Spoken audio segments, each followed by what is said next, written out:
দিনেই ঘোষণা দেয়া হয় শেখ হাসিনার বক্তব্য প্রচারের সময় ধানমন্ডির ৩২ এর বাড়ি ঘুরিয়ে দেয়া হবে বুলডোজার দিয়ে। রাত ৮টার দিকে সেই ঘোষণা বাস্তবায়ন করতে শেখ মুজিবুর রহমানের বাড়ির দিকে এগিয়ে যেতে থাকেন বিক্ষুব্ধরা।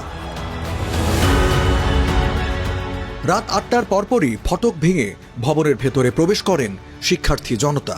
তাদের কেউ কেউ হাতে থাকা লাঠি ও ভারী বস্তু দিয়ে স্থাপনার বিভিন্ন অংশে ভাঙচুর করেন। রাত ৯টার দিকে ভবনের একটি অংশে জ্বলতে দেখা যায় আগুন।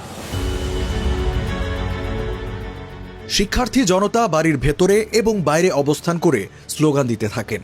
বিক্ষোভ ভাঙচুর চলার সময় আইন শৃঙ্খলা রক্ষাকারী বাহিনীর সদস্যদের আশেপাশে দেখা যায়নি তেমন।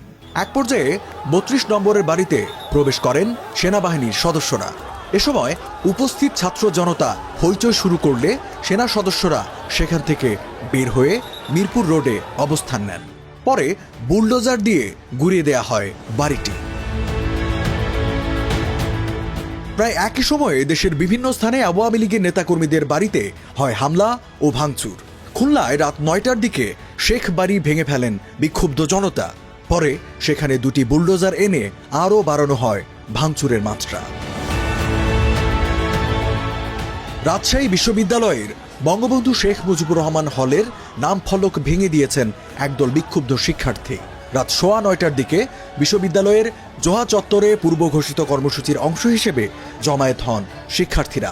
পরে তারা বঙ্গবন্ধু শেখ মুজিবুর রহমান হলের নাম ফলক ভেঙে নতুন নামকরণ করেন। সিলেট জেলা প্রশাসকের কার্যালয়ের সামনে স্থাপিত শেখ মুজিবুর রহমানের মুরাল গুঁড়িয়ে দেওয়া হয়েছে বুলডোজার দিয়ে।